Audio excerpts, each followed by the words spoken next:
नमस्कार साथियों, welcome to the video. इस वीडियो में हम एशिया महाद्वीप की भौगोलिक सीमा यानी कि फिजिकल बाउंड्री को देखने वाले हैं। देखिए, अपनी पूरी दुनिया में जमीन के 7 बड़े बड़े हिस्से हैं जिनको हम महाद्वीप कहते हैं, जैसे एशिया महाद्वीप, यूरोप, अफ्रीका, उत्तरी अमेरिका, दक्षिण अमेरिका, अंटार्कटिका और ऑस्ट्रेलिया। इन 7 महाद्वीप में सबसे बड़ा महाद्वीप है एशिया महाद्वीप। पूरी दुनिया के जमीनी हिस्से का 30% हिस्सा अकेले एशिया महाद्वीप के पास है। तो दुनिया का सबसे बड़ा महाद्वीप क्षेत्रफल के हिसाब से एशिया महाद्वीप है और पॉपुलेशन के हिसाब से भी एशिया महाद्वीप दुनिया का सबसे बड़ा महाद्वीप है। पूरी दुनिया की 60% पॉपुलेशन अकेले एशिया महाद्वीप में रहती है। तो इस वीडियो में हम एशिया की भौगोलिक सीमा यानी कि फिजिकल बाउंड्री को देखने वाले हैं कि ये चारों तरफ कौन कौन सी भौगोलिक विशेषताओं से घिरा हुआ है। देखिए, एशिया महाद्वीप 3 महासागरों से घिरा हुआ है तीनों तरफ से। सबसे उत्तर में है आर्कटिक महासागर, सबसे ऊपर वाला हिस्सा जो है ये समुद्री हिस्सा, ये है आर्कटिक महासागर। एशिया के दक्षिण में है हिंद महासागर, ये जो पानी वाला हिस्सा आपको दिख रहा है ये है हिंद महासागर। और एशिया के पूर्व की तरफ है प्रशांत महासागर, ये जो पानी वाला हिस्सा दिख रहा है ये है प्रशांत महासागर। तो एशिया महाद्वीप 3 तरफ से 3 महासागरों से घिरा हुआ है। उत्तर में आर्कटिक, दक्षिण में हिंद महासागर और पूर्व में प्रशांत महासागर। एशिया महाद्वीप 2 महाद्वीपों से सीधे रूप से कनेक्टेड है। एशिया महाद्वीप 2 महाद्वीपों से सीधा कनेक्टेड है, पश्चिम में यूरोप और दक्षिण पश्चिम में अफ्रीका। सबसे पहले यूरोप की बात कर लेते हैं। एशिया के पश्चिम में है ये यूरोप महाद्वीप, वॉयलेट कलर में आपको दिख रहा है। और एशिया और यूरोप के बीच में यहां उत्तर की तरफ एक पर्वतमाला है, यूराल पर्वतमाला। अभी इनको डिटेल में हम देखेंगे। तो एशिया और यूरोप कनेक्टेड है। एशिया के दक्षिण पश्चिम की तरफ एक महाद्वीप है, अफ्रीका महाद्वीप। और एशिया और अफ्रीका के बीच में यहां एक छोटा सा जमीनी हिस्सा है, सिनाई पेनिनसुला, सिनाई प्रायद्वीप, जो मिस्र का हिस्सा है, इजिप्ट का हिस्सा है। और इजिप्ट अफ्रीका के अंतर्गत आता है मेनली, लेकिन इसका थोड़ा सा हिस्सा, ये सिनाई पेनिनसुला वाला हिस्सा जो है वो एशिया के अंतर्गत आता है। तो एशिया यूरोप से भी कनेक्टेड है और अफ्रीका से भी कनेक्टेड है। इसके अलावा एशिया ओशिनिया से भी जुड़ा हुआ है। ये जो येलो कलर वाला हिस्सा दिख रहा है, पीला कलर वाला हिस्सा दिख रहा है, ये एशिया वाला हिस्सा है। और यहां पर एक देश है इंडोनेशिया, और यहां पर एक द्वीप है न्यू गिनी। इस न्यू गिनी द्वीप का पश्चिमी हिस्सा इंडोनेशिया का पार्ट है और इसका पूर्वी हिस्सा ओशिनिया का पार्ट है। तो एशिया ओशिनिया से भी जुड़ा हुआ है। अब देखते हैं एशिया में कितने देश है। तो एशिया में कुल 48 देश है। अगर रूस को भी एशिया में गिना जाए तो 49 देश है। अब आप बोलोगे कि सर रूस तो एशिया का ही पार्ट है। देखिए, रूस का एक बड़ा हिस्सा एशिया का पार्ट है, लेकिन एक छोटा हिस्सा यूरोप के अंतर्गत आता है। और रूस की जो राजधानी है मॉस्को, वो यूरोप के अंतर्गत आती है। तो प्रशासनिक रूप से या पॉलिटिकल रूप से रूस यूरोप का हिस्सा है, लेकिन इसका एक बड़ा हिस्सा एशिया के अंतर्गत आता है। तो रूस एशिया में भी आता है और यूरोप के अंतर्गत भी आता है। इस प्रकार रूस जो है वो एक अंतर महाद्वीपीय देश है, इंटर कॉन्टिनेंटल कंट्री है। तो रूस को भी अगर एशिया में गिना जाए तो कुल 49 देश है। अब ये देश कौन कौन से हैं और कौन कौन से क्षेत्र के अंतर्गत आते हैं, इसके लिए मैंने एक बहुत सरल भाषा में वीडियो बनाया हुआ है। यहां ऊपर आइकन पे या नीचे डिस्क्रिप्शन बॉक्स में वो वीडियो चेक कर सकते हैं। तो कुल 48 या रूस को मिला जाए तो 49 देश है। इसमें से सबसे उत्तरी देश कौन सा है? रूस। सबसे उत्तर में कौन सा देश है? रूस। और सबसे दक्षिण में कौन सा देश है? ये जो हरा कलर वाला हिस्सा दिख रहा है, इंडोनेशिया। तो सबसे उत्तर में है रूस और सबसे दक्षिण में है इंडोनेशिया। सबसे पश्चिम की तरफ आओ। सबसे पश्चिम में है तुर्की, टर्की। तुर्की देश का एक छोटा सा हिस्सा यूरोप के अंतर्गत आता है। तो तुर्की एशिया में भी आता है और यूरोप में भी आता है। रूस की तरह तुर्की भी एक इंटरकॉन्टिनेंटल अंतर महाद्वीपीय देश है। तो सबसे पश्चिम में है तुर्की। सबसे पूर्व की तरफ चलते हैं। सबसे पूर्व में है ये ब्लू कलर वाला हिस्सा, और ये ब्लू कलर वाला हिस्सा कौन सा देश है? रूस। तो सबसे पूर्व में कौन सा देश आता है? रूस। दोबारा देखो, सबसे उत्तर में रूस, सबसे दक्षिण में इंडोनेशिया, सबसे पश्चिम में तुर्की और सबसे पूर्व में है रूस। अब हम समझते हैं एशिया की भौगोलिक सीमा को।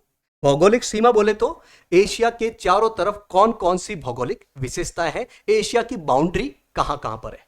सबसे पहले हम सबसे पूर्व की तरफ चलते हैं। सबसे पूर्व में कौन सा देश आता है? ये रूस वाला देश आता है। इस रूस देश को क्रॉस करोगे तो यहां पर एक वाटर बॉडी आएगी, एक पानी का हिस्सा आएगा। इस पानी के हिस्से को क्रॉस करोगे तो एक महाद्वीप आएगा, उत्तरी अमेरिका महाद्वीप। एक बार एक बड़े मैप में उत्तरी अमेरिका महाद्वीप को देख लेते हैं। तो ये रूस वाला हिस्सा है, रूस का ये सबसे पूर्वी हिस्सा है, यहां पर समुद्री सीमा है, यहां पर एक वाटर बॉडी है, इस वाटर बॉडी को क्रॉस करोगे तो यहां पर ये उत्तरी अमेरिका महाद्वीप आ जाएगा। और ये जो ग्रीन कलर वाला हिस्सा दिख रहा है ये है अलास्का, और अलास्का किसका हिस्सा है? यूएसए, संयुक्त राज्य अमेरिका का। तो रूस और उत्तरी अमेरिका महाद्वीप के बीच में एक पानी वाला हिस्सा है, एक समुद्री हिस्सा है। इनमें से जो ऊपरी हिस्सा है उसे कहते हैं चुक्ची सागर, यह है चुक्ची सागर वाला हिस्सा, और चुक्ची सागर आर्कटिक महासागर का हिस्सा है। तो इन दोनों के बीच में ऊपर की तरफ है चुक्ची सागर जो आर्कटिक महासागर का हिस्सा है। इन दोनों के बीच में ही नीचे वाला जो हिस्सा है उसे कहते हैं बेरिंग सागर, बेरिंग सी, और ये जो बेरिंग सागर है ये प्रशांत महासागर का हिस्सा है। तो एशिया का पूर्वी हिस्सा और उत्तरी अमेरिका महाद्वीप के पश्चिमी हिस्से के बीच में दो समुद्री हिस्से हैं, उत्तर की तरफ चुक्ची सागर आर्कटिक महासागर का हिस्सा और दक्षिण की तरफ बेरिंग सागर प्रशांत महासागर का हिस्सा। अब इन दोनों सागर को जोड़ने के लिए यहां पर एक स्ट्रेट है, एक जल संधि है। स्ट्रेट या जल संधि क्या होती है? एक संकरी सी वाटर बॉडी, एक संकरा सा जल निकाय जो दो बड़े सागर या दो बड़े महासागर को जोड़ता है। तो उत्तर में चुक्ची सागर और दक्षिण में बेरिंग सागर, इन दोनों को जोड़ने के लिए यहां पर एक जल संधि है, पानी का निकाय है, जिसको कहते हैं बेरिंग जल संधि, बेरिंग स्ट्रेट। तो ये जो रेड कलर वाला हिस्सा है ये है बेरिंग स्ट्रेट या बेरिंग जल संधि। तो एशिया के पूर्वी हिस्से की तरफ दो सागर और ये एक जल संधि हो गई। अब हम वापस आते हैं पश्चिम की तरफ और देखते हैं पश्चिम में किस तरीके से बाउंड्री बन रही है। तो ये रूस से हम वापस ऐसे पश्चिम की तरफ आ रहे हैं, यूरोप की तरफ आ रहे हैं। अब मैंने आपको बताया एशिया और यूरोप महाद्वीप के बीच में एक पर्वतमाला है, यहां पर एक पर्वतमाला है जिसे कहते हैं यूराल पर्वतमाला, यूराल पर्वतमाला, जो मेनली रूस और कजाकिस्तान में है, रूस और कजाकिस्तान में है।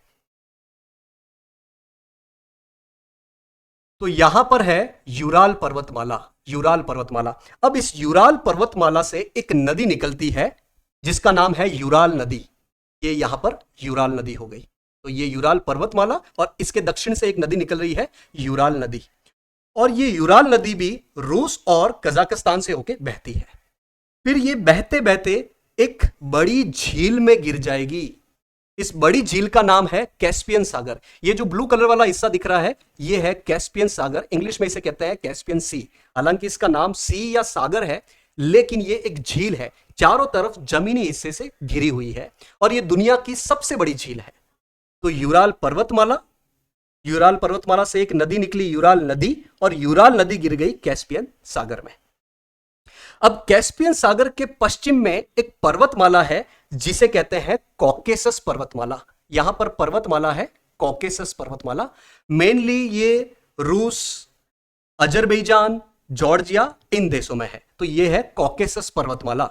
अब ये कॉकेसस पर्वतमाला के और पश्चिम की तरफ जाएंगे तो यहां पर एक और सागर आएगा जिसे कहते हैं काला सागर। ये जो ब्लू कलर वाला हिस्सा दिख रहा है ये है काला सागर, जो कि मेनली ये तुर्की के उत्तर वाले क्षेत्र में स्थित है। तुर्की के उत्तर में स्थित है ये काला सागर। अब काला सागर से हम दक्षिण पश्चिम की तरफ आगे बढ़ेंगे, इधर आगे बढ़ेंगे तो यहां पर एक बहुत बड़ा सागरीय हिस्सा आएगा, एक बहुत बड़ा वाटर बॉडी आएगी जिसे कहते हैं भूमध्य सागर, मेडिटेरेनियन सी। अब ये ब्लैक सी यानी कि काला सागर और ये मेडिटेरेनियन सी यानी कि भूमध्य सागर के बीच में कुछ और सागर भी है और उन सागरों को कनेक्ट करने के लिए जल संधि भी है। इसको थोड़ा हम जूम इन करके देखते हैं। तो ये कैस्पियन सागर, इसके पश्चिम की तरफ है काला सागर और इन दोनों के बीच में कौन सा पर्वत है? कॉकेसस पर्वतमाला। काला सागर के दक्षिण पश्चिम की तरफ ये बहुत बड़ा सागर है भूमध्य सागर। अब इस काला सागर और भूमध्य सागर के बीच में दो सागर है। एक तो है मरमरा सागर, ये देखिए आप, ये है मरमरा सागर, और मरमरा सागर से आगे की तरफ यहां पर है ये एजियन सी, यहां पर है ये एजियन सी। तो काला सागर और भूमध्य सागर के बीच में एक तो है मरमरा सागर और एक है एजियन सागर। अब इस काला सागर और मरमरा सागर के बीच में एक स्ट्रेट है, एक जल संधि है जिसे कहते हैं बॉस्फोरस जल संधि। बॉस्फोरस जल संधि किसके बीच में? काला सागर और मरमरा सागर के बीच में। अच्छा, मरमरा सागर के आगे है एजियन सागर। तो मरमरा सागर और एजियन सागर के बीच में जो जल संधि है, जो स्ट्रेट है, उसे कहते हैं डार्डेनेल्स स्ट्रेट। डार्डेनेल्स स्ट्रेट या डार्डेनेल्स जल संधि। तो काला सागर और भूमध्य सागर के बीच में दो सागर है और इनको कनेक्ट करने के लिए दो जल संधि है। दो सागर कौन से? मरमरा सागर और एजियन सागर। मरमरा सागर और काला सागर को जोड़ने के लिए है बॉस्फोरस जल संधि, और एजियन सागर और मरमरा सागर को जोड़ने के लिए जो जल संधि है वो है डार्डेनेल्स जल संधि या डार्डेनेल्स स्ट्रेट। अच्छा, काला सागर के ऊपर एक और सागर है जिसे कहते हैं अजोव सागर, सी ऑफ अजोव। तो इस क्षेत्र में आपको बहुत सारे सागरीय हिस्से दिखेंगे। अब वापस चलते हैं अपने मेन मैप पर और वापस से फिजिकल बाउंड्री को देखते हैं। वापस देखिए एक बार, एशिया और यूरोप के बीच में यहां पर है यूराल पर्वत। यूराल पर्वत के दक्षिण हिस्से से एक नदी निकल रही है, यूराल नदी, जो गिर जाती है कैस्पियन सागर में। कैस्पियन सागर के पश्चिम की तरफ एक पर्वतमाला है, कॉकेसस पर्वतमाला। कॉकेसस पर्वतमाला के और पश्चिम में है काला सागर। काला सागर और भूमध्य सागर के बीच में दो सागर है और उन दो सागरों को जोड़ने के लिए दो जल संधि है। और काला सागर के ऊपर की तरफ भी एक सागर है, अजोव सागर। अब भूमध्य सागर से हम दक्षिण की तरफ चलेंगे। भूमध्य सागर के दक्षिण की तरफ चलने पर एक और सागर आपको दिखेगा, लाल सागर। ये लाल सागर है जो अफ्रीका और एशिया के बीच में है। अफ्रीका और एशिया के बीच में ये जो व्हाइट कलर वाला हिस्सा है ये अफ्रीका है, और ये जो ग्रीन कलर वाला हिस्सा है जहां पर सऊदी अरब, यमन, ओमान है, ये एशिया का पश्चिमी हिस्सा है।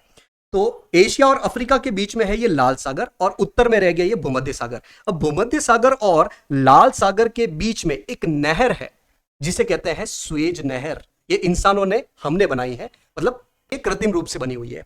और जिस जमीनी हिस्से को काटकर ये बनाई गई है उसे कहते हैं सिनाई पेनिनसुला, सिनाई प्रायद्वीप, जो मिस्र देश का हिस्सा है। और मिस्र देश मेनली अफ्रीका के अंतर्गत आता है, लेकिन ये सिनाई पेनिनसुला वाला हिस्सा जो है वो एशिया के अंतर्गत आता है। तो इस प्रकार मिस्र भी दो महाद्वीप के अंतर्गत आता है, अफ्रीका और एशिया। तो इस प्रकार मिस्र भी एक अंतर महाद्वीपीय देश, एक इंटरकॉन्टिनेंटल कंट्री हो जाता है। तो भूमध्य सागर और लाल सागर के बीच में जो नहर है उसे कहते हैं स्वेज नहर, जो सिनाई पेनिनसुला वाले का हिस्से को काट के बनाई गई है।